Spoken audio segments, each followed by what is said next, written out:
Puaka minggu ini dibawakan khas oleh At-Tafsir. Spray dan bam bidara ruqyah senang digunakan. Spray-spray, sapu-sapu dah settle insya-Allah. Selamat nonton guys. Okay, Assalamualaikum semua. Kita jumpa sekali lagi dalam Puaka Extra. Dan seperti biasa, kalau you all ada soalan-soalan yang menarik untuk ditujukan kepada kami di sini, Ustaz boleh jawab insya-Allah. Dan bagi korang semua yang tak tahu kat mana nak hantar soalan-soalan ni, senang aja. Email kepada kami di puakasg@gmail.com ataupun terus DM kami di Instagram Puaka. Kalau ada yang macam malas nak tulis, banyak sangat nak cakap, awak boleh silakan leave a voicemail ke tempat IG kami, ataupun sila bagi kita handphone awak, dan kita akan telefon. Jangan takut, semua privacy kita akan jaga dan kita akan bagi nama samaran lah. Betul. Okay. Dan topik kita kali ini, wow, interesting sekali sebab sedawa, syukur alhamdulillah. Wah, ke sedawa? Saya bilang wah, okey. Okey, ini pasal tak tahu dunia moden ni. Okay. Dunia moden ni ada tak ada. Topik kita ialah pasal saka. Puaka, saka. Ya. So ini Ustaz, ada orang cakap family saya ada saka. Saya masih muda lagi. Pernah bapa kata saya akan jadi the next waris. Wow.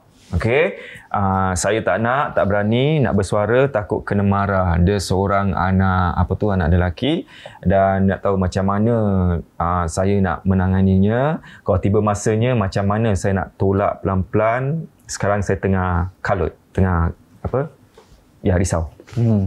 Okay. Bismillahirrahmanirrahim. First thing, dengan kata saka. So saka tu dalam bahasa Arab ataupun ilmu ruqyah tak ada kata nama saka. Apa? Dipanggil sebagai jin nasab.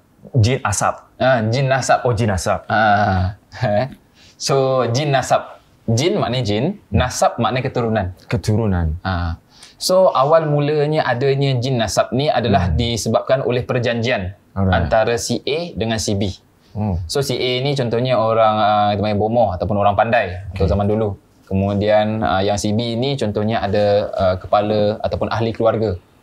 So ahli keluarga ni, so dia akan disebabkan apa? Disebabkan apa yang saya rasa bahawasanya pada zaman dulu ada peperangan Jepun, kemudian ada peperangan antara suku atau bangsa kan. Jadi mereka nak family mereka, keluarga mereka dijaga, istilahnya, daripada segala merbahaya. So apa yang mereka buat adalah mereka pergi ke orang-orang yang pandai ni, kemudian dia minta untuk dijagakan.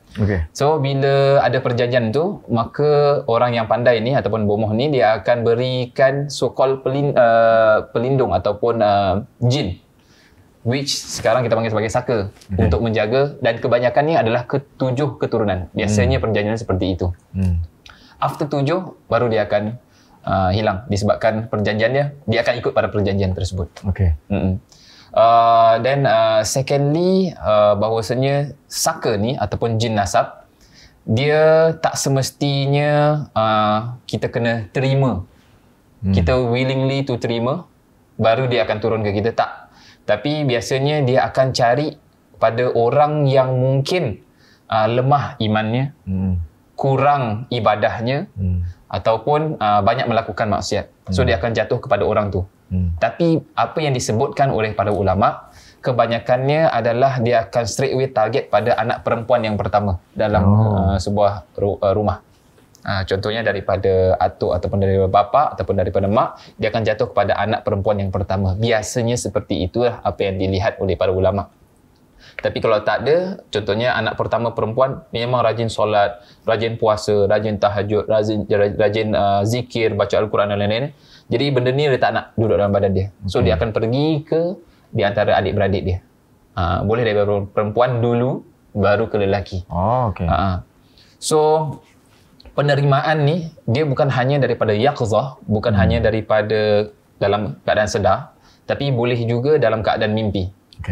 Jadi mimpi di antaranya, jika seseorang tu, kita mimpi ada orang ni berikan kita sesuatu, kemudian kita menerimanya, termasuk daripada kita terima jin nasab tu ataupun saka tersebut. Kemudian yang kedua adalah dia selalu mimpi menyusui baby. Dia mimpi menyusu. Walaupun dia tak berumah tangga, walaupun belum berumah tangga ataupun sudah berumah tangga, dia akan mimpi untuk menyusui baby. Dan dia tak tahu baby ni siapa punya. Okey. Kenapa para ulama mengatakan adanya dia akan mimpi baby? Sebab kalau kita tengok, bila kita menyusui baby, dia ada ikatan antara baby dan mak. Bila kita menyusui, maknanya adanya anak dan seorang ibu. So maknanya adanya lineage ataupun keturunan daripada situ. So itu menunjukkan bahawasanya kita menerima saka tersebut ataupun jin tersebut.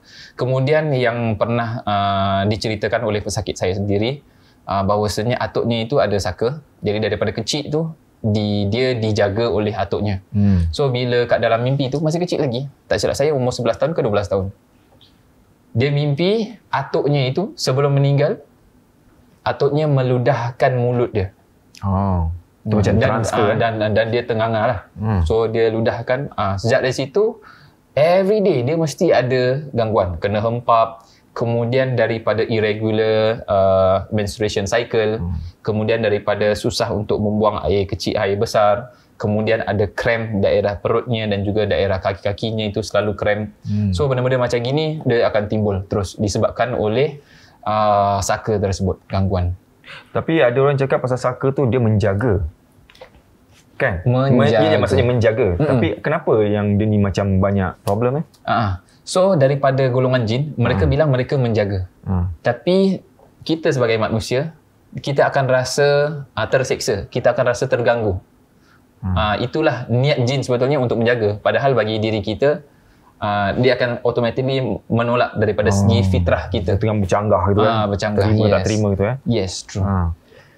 So mungkin ada beberapa yang perkara yang mungkin saya boleh ajarkan bagi siapa sahaja yang mungkin ada saka ataupun ada jin nasab ni lah. Tapi sebelum tu mungkin ada ciri-ciri tanda-tandanya kalau orang tu ada saka.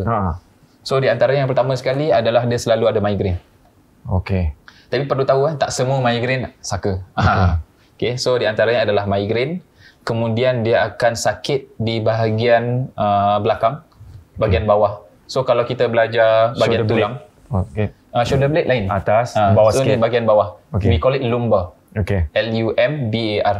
So kalau bahagian siapa sahaja yang pernah belajar tentang tulang, dia ada namanya L1 sampai L5. Okay, so L1 sampai L5 ni dia termasuk dengan slip disc. Slip disc dia boleh ada dalam di antara L1 sampai L5, tapi biasanya akan ada di L5 bahagian bawah. So itu pun termasuk daripada jika seorang tu mempunyai gangguan saka, pun dia akan selalu sakit daerah situ pada waktu-waktu tertentu, especially maghrib ke atas. Kemudian dia akan ada irregular menstruation cycle. So ataupun kita panggil sebagai dalam kaedah fiqh, kita panggil sebagai darah istihadah. Maknanya darah penyakit ataupun yang irregular. Okay. Kemudian dia akan ada masalah daripada pembuangan air kecil maupun air besar. Maknanya bila dia panggil sebagai bowel infection or something like that, tak silap saya. So itu maknanya bila dia buang air kecil tu sikit je. Then nanti bila dah pakai seluar dan lain-lain, nanti terkeluar sikit-sikit.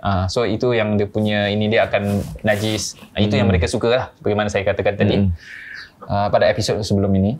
Kemudian di antaranya bagi siapa sahaja yang sudah bernikah, biasanya dia akan cepat mendapatkan UTI, urinary tract infection. So itu di antaranya. Kemudian dia akan selalu ada cramp daerah lutut, especially daerah lutut, ataupun rasa selalu sejuk bahagian lutut. Cramp ni semua di antara ciri-ciri tanda-tanda seseorang itu mendapatkan jin saka ni lah, ataupun sebagai jin nasab. Tapi of course bila kita ada benda-benda macam tadi tu, best is we check doctor first. Tapi normally doktor pun tak boleh detect what's the problem. Diorang akan go for MRI, diorang akan go for X-ray, for scanning, tapi diorang tak akan boleh detect what's the main problem. Padahal the main problem is that dia ada gangguan. So biasanya diorang akan mengganggu daripada segi rahim also. So daripada rahim untuk mendapatkan anak dan lain-lainnya memang susah. Ataupun siapa sahaja yang mungkin belum bertunang, Bila dah bertunang, dia akan kacau daripada pihak lelaki atau pihak perempuan dan juga daripada orang tu itself. Bila dia masih lagi nak melakukan benda yang baik, benda yang sunnah, which is tadi tunang, khitbah, sunnah dalam Islam, kemudian bernikah pun sunnah dalam Islam, maka setiap kali dia akan melakukan sunnah-sunnah ni, maka saka ni dia akan cuba untuk ganggu agar tidak jadi. Maknanya jodoh ni mesti pendek, tak lama. Kenal aja 2-3 bulan je, terus tak jadi. Kenal lah. Kalau jadi pun mesti akan cerai dan lain-lain. Gaduh. Jadi apa sebenarnya saka ni? Dia nak apa sebenarnya? Dia tak nak orang lain masuk dalam keluarga tersebut. Habis apa keuntungan yang empunya badan dapat kalau dia ada saka? Orang ni dia di antaranya dia boleh meramal. Oh ya. Yes, dia boleh tahu bahawasanya ni nanti akan terjadi seperti ini, seperti itu, seperti ini, seperti itu. Di atas pertolongan si saka. Yes, jin tu. Kemudian dia boleh sama macam telik lah. Itu panggil telik. Dia boleh telik. Kemudian yang ketiga, dia boleh membaca pemikiran orang. Bukan hati pemikiran orang dia boleh baca. Wow. Itu di antara yang diberikan. Boleh baca pemikiran saja? Sebab saya tak ada. So, baru nak test tu, nak test je. macam tahu je saya jawab ni. Tahu. Nampak? Dia ada. Tak tahu, ikut hati. Ikut hati. Okay. Firasat. Alright. Okay, firasat. Okey, teruskan. So ada benda-benda yang diberi kelebihan oleh jin pada mereka sebetulnya adalah suatu kekurangan. Right. Dan after that saya akan ajarkan bagaimana cara-cara untuk membuang saka ataupun untuk melemahkan jika seorang tu ada saka ataupun terkena daripada sihir. Right. So ada ingredients yang boleh kita buat. Okey, dan ini dia ingredients dia untuk buang saka. Bukan buang saka ya? Untuk buang of course kena rukiahkan untuk melemahkan saka. Ada lagi kat bawah ni? Kemudian dengan ni. Yes. Ini perlu. Oh, ni lain. Ini apa tu? Tak tahulah barang-barang kat sini. Okey. So bagi siapa sahaja yang ada masalah saka, dia akan biasa sebagaimana saya katakan the irregular menstruation cycle, kemudian ada masalah pembuangan daripada pembuangan air kecil atau air besar. So dia ada 2 ingredients ni yang mungkin kita boleh pakai. Yang kiri ni ataupun yang kanan bagi awak adalah kayu manis. Kemudian dia bukan sweetwood Sweetwood. Macam tahu je. Bukan sweetwood Sweetwood. Kayu manis. Sweet apa? Kayu wood manis sweet. Wood sweet. Kemudian yang ini adalah biji ketumbar. Yes. So, yang ini kita boleh contohnya kita boleh rebuskan, kemudian kita jadikan sebagai air teh. Kemudian kita bacakan ayat ruqyah. Which is tadi yang paling mudah sekali adalah apa? Al-Fatihah, ayat kursi 3 kul. Yes, Ustaz nak test saya ke? Ya, saya. Saya amalkan tiap-tiap hari. Masya Allah. Nampak? Dengan ketumbar ni. So, yang ketumbar ni pun sama. Rebus, kemudian dia punya air dia itu kita minum. So, dia punya biji dia tak payah makan tau. Biji dia. Air dia lah. Dia air dia sahaja untuk kita minum. Okey. Dan awak akan dapat langsung dia punya efek dia. Wow. Efek dia macam mana? Efek dia saya pernah dapat dia punya feedback daripada salah satu pesakit saya. Yang di antaranya dia punya apa yang dia minum ni, dia punya kulit-kulit ataupun dia punya eczema dia tu membaik. Alhamdulillah. Okey. So itu kemudian daripada dia punya menstruation cycle pun better. Alhamdulillah. Okay. So cakap pasal rebus ni, berapa banyak kulit kayu manis kita nak rebus? Macam mana sukatan dia? Ikut kepada masing-masing. Kalau nak buat dalam 1 jug, of course kena banyak Tapi kalau nak buat 1 cawan, sikit saja sudah cukup. Okay. Yang penting ada rasanya. Okay. So maaf saya tanya sebab mungkin ada orang tanya kan banyak soalan. Okay, ni ikut secukupnya. Secukupnya. Sama macam garam lah. Macam garam. Macam masak sama. Itu satu. Kalau kita nak buat banyak untuk kita simpan, boleh simpan juga? Boleh, tak ada masalah. Boleh. Okay. So ini boleh tak semestinya TO lah atau apa sahaja minuman-minuman nak campur dengan kayu manis, boleh sweetwood.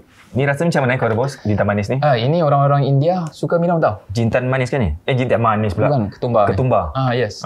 Dia rasa dia macam ada pahit-pahit sikit. Tapi okey, kalau rasa macam tak boleh tahan pahit. Apa dia? Macam masalah tea bukan? Lebih kurang macam gitulah masalah tree. Masalah tea. Memang masalah betul lah. Tak apa. So, ni boleh rebus, kemudian kita minum. So, boleh simpan. So this one is good for your digestion and also for siapa sahaja yang ada sumbatan jantung. Oh ya. Yes. Ni ketumbar. Sukatan Sebab itu orang-orang India suka minum. Sukatan dia pun macam mana? Sama macam tadi. Kalau nak buat banyak, of course tambah. Tapi kalau nak buat rebus sikit 2-3 orang minum, ini pun dah cukup. Macam gini dah cukup dah ni? Cukup. Oh ya. Okey. Kita tak payah banyak. So ni di antaranya macam mana nak melemahkan, bukan nak keluarkan tapi rebus, melemahkan mereka. Baca ruqyah yang simple itu. Yes. Dan minum. Okey, yes. Berapa kerap nak kita? Satu hari ambil 3 kali. Satu kali 3 kali. So jadi minum. macam ubat. Okey. Sama macam ubat. Tiap-tiap hari. Tiap-tiap hari. Alright. So bukan, at least minimum 60 days. Minimum. 60 days. 60. Bukan saja melemahkan saka tapi juga untuk kesihatan badan kita. Kesihatan jadi, badan, yes. Yang lain semua yang sedang menonton ni kalau tak ada saka pun tetap boleh. Yes, boleh. Sebab jin suka pada badan-badan yang tidak sihat. Ya. Nah, sebab itu saya selalu bilang pesakit saya kurangi junk food, kurangi all this macam burger, all this thing. Betul. Sebab dia akan jin ni akan suka pada barang-barang ataupun badan-badan yang tak sihat. Betul. Okey. Itu satu. Yes. Yang kedua, ini dalam hadis Nabi SAW, siapa sahaja yang makan kurma ajwa sebanyak 7 pada setiap pagi, maka dia tidak akan kena sum waladur. Dia tidak akan kena daripada segala racun ataupun daripada berbahaya, especially daripada sihir. So ni kalau you nak makan begitu saja boleh. Tapi ajwa, dia sebetulnya dia ada banyak-banyak jenis-jenis kurma. Dia ada mabrum, kemudian ada majhul dan lain-lainnya.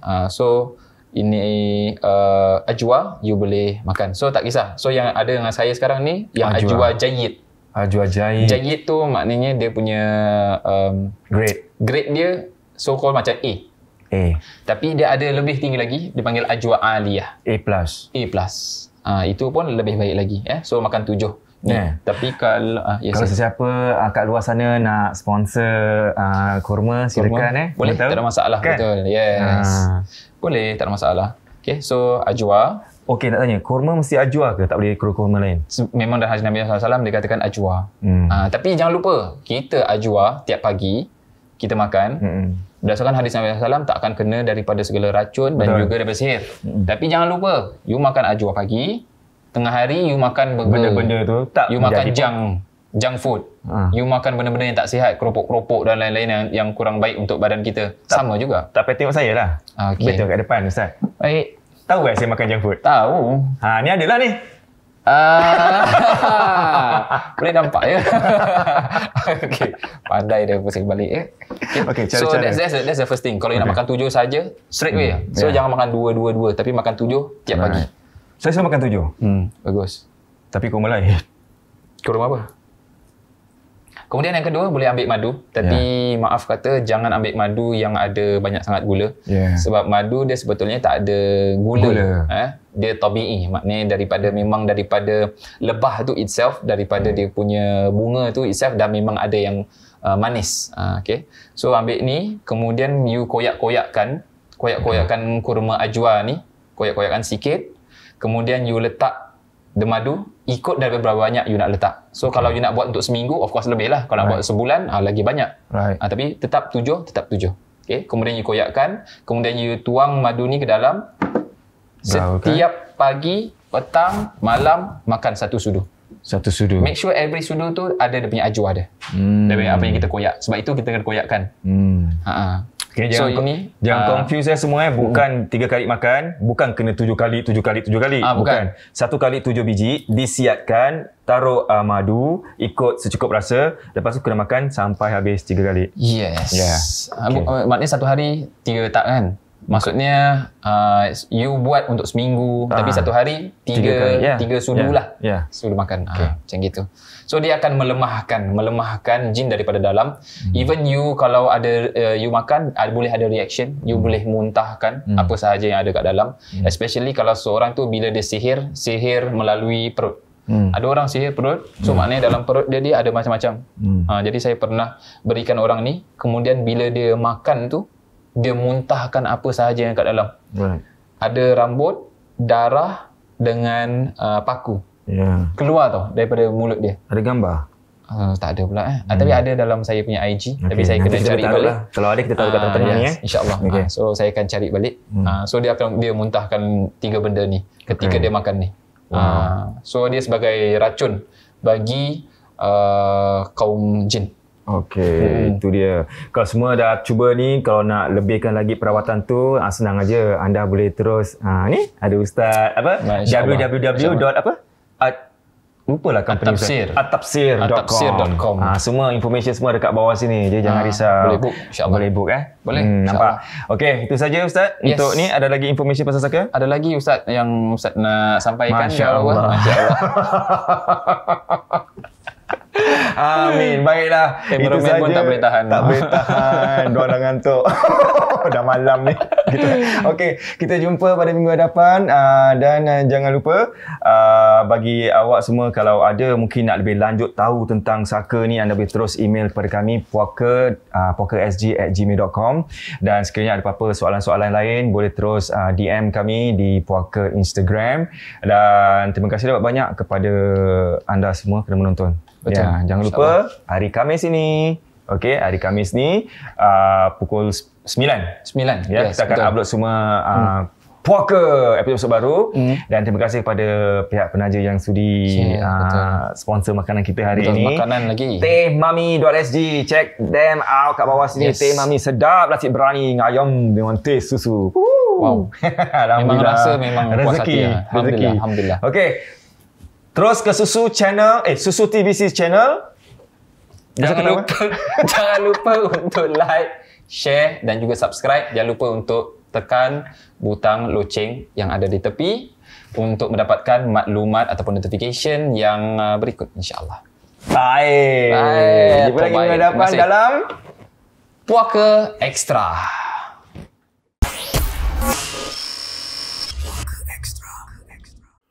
Episod Puaka tadi dibawakan khas oleh At-Tafsir. Jadikan spray dan balm bidara ruqyah peneman keluarga anda. Jumpa lagi di next episode ya guys.